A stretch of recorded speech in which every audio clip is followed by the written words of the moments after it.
יש קונפליקט בסיסי כזה, שאני חושב שהוא מלווה את כולנו. לגמרי. מצד אחד, אנחנו יצורים מאוד חושיים. אנחנו מאמינים למה שאנחנו רואים, שומעים, נוגעים. המציאות היא מה שקורה פה ועכשיו. בדיוק. ומצד שני, כל עולם האמונה פונה למקום אחר לגמרי. למשהו מופשט, בלתי נראה. יש את הציטוט הגאוני הזה של רבי לוי יצחק מברדיצ'וב. כן. הוא פונה לקדוש ברוך הוא ואומר לו, ריבונו של עולם, את העולם הזה שמת לנו מול העיניים, ואת גן העדן אשרת בספרים. וזה כל הסיפור, הפער הזה. הפער הזה בין הספרים לבין מה שמול העיניים, זה בעצם שדה הקרב של כל אחד מאיתנו. יש סיפור חסידי שממחיש את זה באופן כמעט קומי. כן? רב אחד יושב ביער עם התלמידים שלו ומדבר בהתלהבות על כוחו של הביטחון בהשם. כן. הוא אומר להם, ביטחון אמיתי, אתם יודעים מה זה? זה לפגוש דוב פנים אל פנים ולא להתרגש בכלל. אני כבר אוהב לאן זה הולך. עוד המילים בפיו, ופתאום מגיח מבין העצים דוב גריזלי ענק. אוי ואבוי. ובלי לחשוב פעמיים, הרב בזריזות מדהימה מטפס על העץ הכי גבוה שהוא מוצא. מן הסתם. אחרי שהדוב הולך, הוא יורד, מנער את הבגדים ומסביר לתלמידים העמומים שלו, יש ביטחון ויש ליתר ביטחון. אני חייב להגיד, אני לגמרי בצד של הרב. כל האמונות הגבוהות שלי היו קובצות מהספינה אם היה מופיע פתאום דוב. זה פשוט אנושי. ברור. אז איך אנחנו אמורים לגשר על הפער הזה? איך היהדות בכלל מתמודדת עם מה שאפשר לקרוא לו בעיית המוחשיות, הנטייה הזאת להאמין רק לחושים? אז זהו, שהמקורות שלפנינו מציעים התמודדות ממש מרתקת, והיא מתחילה מפרדוקס כמעט בלתי נתפס. איפה? בלב פרשת תרומה, במרכז המשכן, במקום הכי קדוש יש. קודש הקודשים. בדיוק. במקום שבו יש את האיסור הכי חמור של לא תעשה לך פסל וכל תמונה, דווקא שם, מעל ארון הברית, אלוהים מצווה להציב שתי דמויות זהב. הקירובים. כן, יצורים מחונפים עם פני ילד, וזה פשוט לא מסתדר. איך ייתכן שבמקום שהכי מקדש את המופשט, יש ייצוג פיזי כל כך בולט? אוקיי, זאת באמת שאלה מצוינת. איך במקום שאוסר פסלים, יש את הפסלים הכי מפורסמים? התשובה, כמו שעולה מהמקורות, תמונה בהבחנה מאוד דקה, אבל מהותית. בין מה למה? בין מה שהם מכנים ממוצע מחבר, לבין ממוצע מפסיק. אוקיי, תסבירי.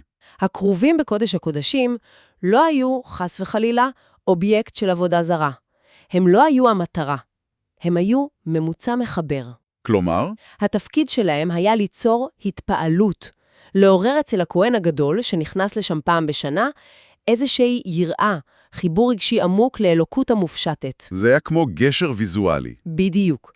עזר מוחשי כדי לתפוס רעיון רוחני. אז זה כמו, בוא נגיד, שלט שמצביע על ירושלים, לעומת לסגוד לשלט עצמו. בול.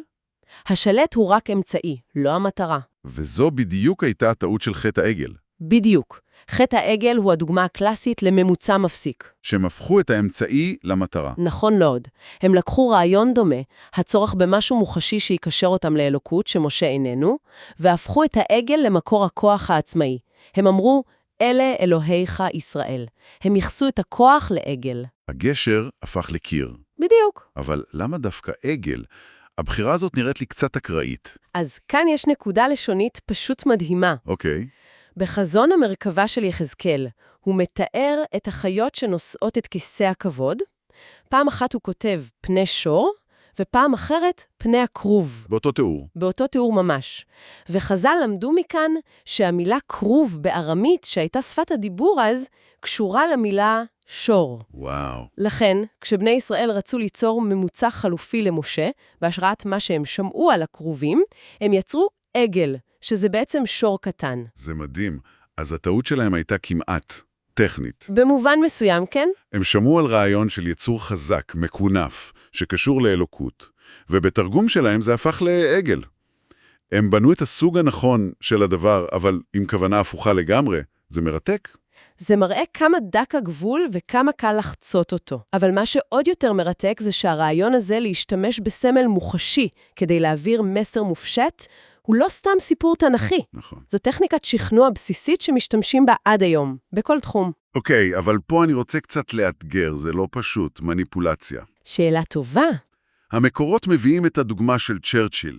שבזמן מלחמת העולם השנייה תמיד הצטלם עם סיגר קובני עבה. נכון. ברור שהסיגר הזה היה סמל, הוא שידר שליטה, ביטחון, מנהיגות.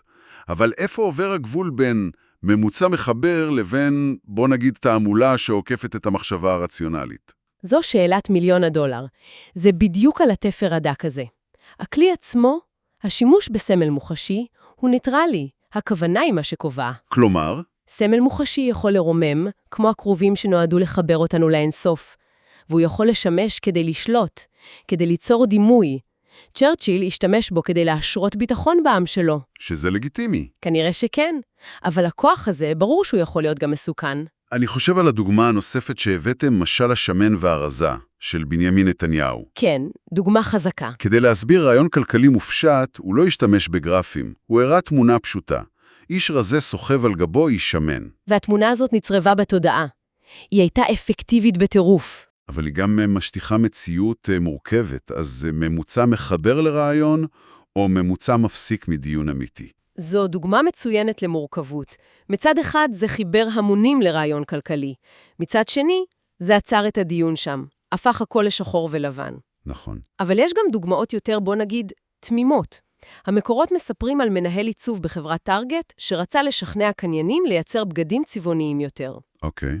במקום לדבר איתם על תיאוריות צבע, הוא פשוט שפך לקערת זכוכית סוכריות M&M צבעוניות. פשוט. המראה המוחשי הזה יצר תגובת וואו מיידית.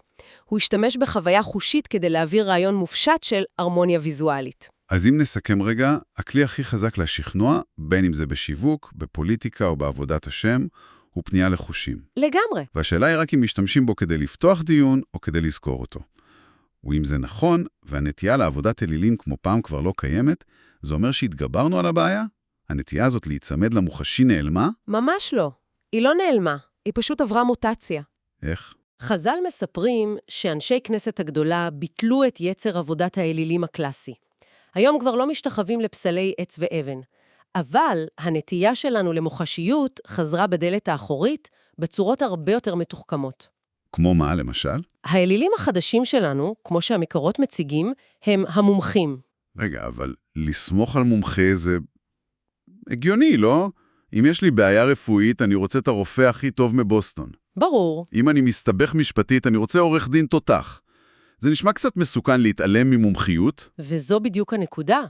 זו לא קריאה להתעלם ממומחיות. זו קריאה לבחון איפה אנחנו שמים את הביטחון שלנו. אוקיי. אדם יכול לעמוד בבית כנסת ולהתפלל לרפואה שלמה. הוא מאמין בזה בכל ליבו. אבל אז הוא נכנס לקליניקה, והוא עומד מול רופא עם כל התעודות הממוסגרות על הקיר. והביטחון העצמי שלו? בדיוק. ופתאום המוחשיות, התעודות, המוניטין, הופכת להיות מקור הביטחון האמיתי שלו. התעודה על הקיר הופכת להיות הממוצע המפסיק. אנחנו נייצרים אצלה. הבנתי. אז זה לא לבטל את הרופא, אלא לראות בו שליח. בדיוק. לזכור שהוא לא המקור עצמו. ואני מניחה שזה נכון גם לגבי דברים אחרים. כמו כסף? או מעמד? בטח. מה יותר מוחשי מהמספר בחשבון הבנק? מה יותר מיידי ממחיאות כפיים? או מלייקים על פוסט? אלה האלילים המודרניים. בדיוק. הם מספקים תגמול מיידי, תחושת ביטחון מהירה. אמונה לעומת זו דורשת עבודה, התבוננות, סבלנות. לראות את הכסף בחשבון נותן סיפוק עכשיו. להאמין שהכל יסתדר גם כשהחשבון ריק? זה כבר סיפור אחר. זה דורש מאמץ רוחני אדיר. המוחשי תמיד ינצח בטווח הקצר. אוקיי, אז אנחנו מכוונים להעדיף את המוחשי, והעולם המודרני מציף אותנו באלילים כאלה, זה נשמע קצת מייאש. אז זהו שלא. איך עובדים עם זה? איך הופכים את המכשול הזה לגשר? יש סיפור נפלא במקורות שמציע כלי ממש מעשי. ספר. חסיד עשיר וגאוותן סבל מהתפרצויות זעם. הוא הלך לרבי שלו והתלונן שהוא פשוט לא שולט בעצמו. אוקיי, הרבי לא נתן לו דרשת מוסר. הוא עשה משהו אחר. הוא קרא לגבאי וביקש שבשבת הקרובה, במקום לתת לעשיר את העלייה הכי יוקרתית, הוא ייתן לו את הכיבוד הכי פשוט ומשפיל גלילת ספר התורה. אני יכול לדמיין את התגובה שלו. אז זהו. הגבאי שפחד הלך והכין אותו מראש. אמר לו, תשמע, זה ניסיון מהרבי. העשיר הגיע בשבת, קראו לו לגלילה, ובמקום להתפוצץ, הוא עלה בשקט, גלל את הספר וחזר. הוא היה מוכן. בדיוק. ואחרי שבת הרבי אמר לו, ראיתי שהתגברת בקלות על הגאווה. והעשיר ענה, זה לא חוכמה. ידעתי שזה ניסיון מהרבי. וכאן מגיעה הפואנטה. בדיוק. הרבי הסתכל עליו ואמר לו, זה הסוד. מעכשיו, בכל פעם שקורה לך משהו מרגיז, משהו שלא מסתדר לך, תחשוב שזה ניסיון שמכין לך הקדוש ברוך הוא. זה גאוני. הוא בעצם נתן לו כלי מוחשי להתמודדות. נכון. הוא לא אמר לו, אל תכעס, שזו הוראה מופשטת. הוא הפך את העלבון עצמו לאובייקט ניסיון מהרבי. הוא נתן לו משהו קונקרטי להאחז בו. והפך את האירוע המרגיז מממו וציק, שגורם לו להתפרץ, לממו וצחבר. וואו. והרעיון הזה שהמציאות הגשמית היא בעצם סוג של הצגה או ניסיון, מגיע לשיא שלו בחג הפורים. במגילת אסתר. המקורות מתארים את המגילה כפרודיה על הטבע. אין שם שום נס גלוי. נכון, אין קריאת ים סוף. יש שם רק פוליטיקה, אינטריגות, משטועות, מלך שיקור. הכל נראה כל כך מקרי, גשמי, טבעי. אם קוראים את זה כסיפור היסטורי, זה פשוט רצף מטורף של צירופי מקרים. המלכה מודחת, אסתר נבחרת, מרדכי שומר מזימה, המלך לא נרדם בלילה, נכון? אבל כשמחברים את כל הנקודות, פתאום מבינים ששום דבר לא היה מקרי. כל אירוע טבעי היה חלק מתוכנית אלוקית מדויקת. המגילה חושפת שהטבע הוא רק מסכה. תלבושת. בדיוק, שהכל מנוהל מאחורי הקלעים. ומכאן הרעיון של עד לא ידע, שהשתייה בפורים היא ניסיון להרפל את החושים המתאים שלנו. בדיוק, לטשטש את הדעת שמבוססת רק על מה שאנחנו רואים, כדי שנוכל פתאום לתפוס את המציאות האמיתית שמעבר למסכה. זה לא שתייה בשביל לברוח. זו קריאת תיגר על הדיקטטורה של החושים. זו אמירה. אני יודע שמה שאני רואה זה לא כל הסיפור, ואני מוכן לטשטש את זה לרגע, כדי לאפשר לנשמה שלי לראות את הבמאי.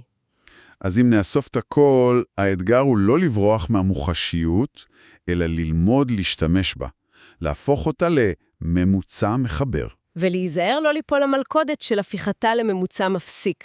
בדיוק. יש סיפור לסיום שממחיש את זה באופן כל כך חזק, על משפחת קנלסקי ברוסיה הסובייטית. אוקיי. הם רצו נואשות לצאת לישראל. שלחו תמונה שלהם לרבי מיליובביץ', הרבי שם את התמונה במגירה, ולא ענה שנה שלמה. שנה שלמה, זה בטח היה מייאש.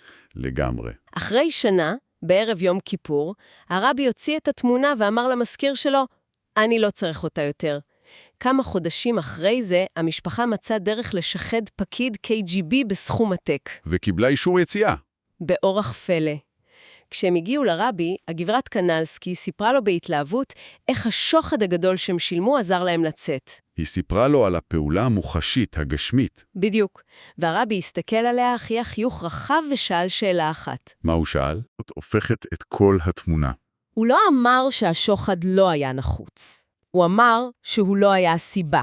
הוא היה הכלי, התלבושת. נכון, השוחד היה רק האביזר על הבמה. הרב בעצם אמר להם, אתם עצרתם בממוצע המפסיק. נתתם את כל הכוח לפקיד ולכסף, ושכחתם מי באמת כתב את המחזה. אז אולי זו המחשבה שכדאי להישאר איתה. בפעם הבאה שנתקלים במחסום מוחשי, פקיד קשוח, דאגה כלכלית, התמודדות קשה, אולי כדאי לא לראות בזה קיר אטום.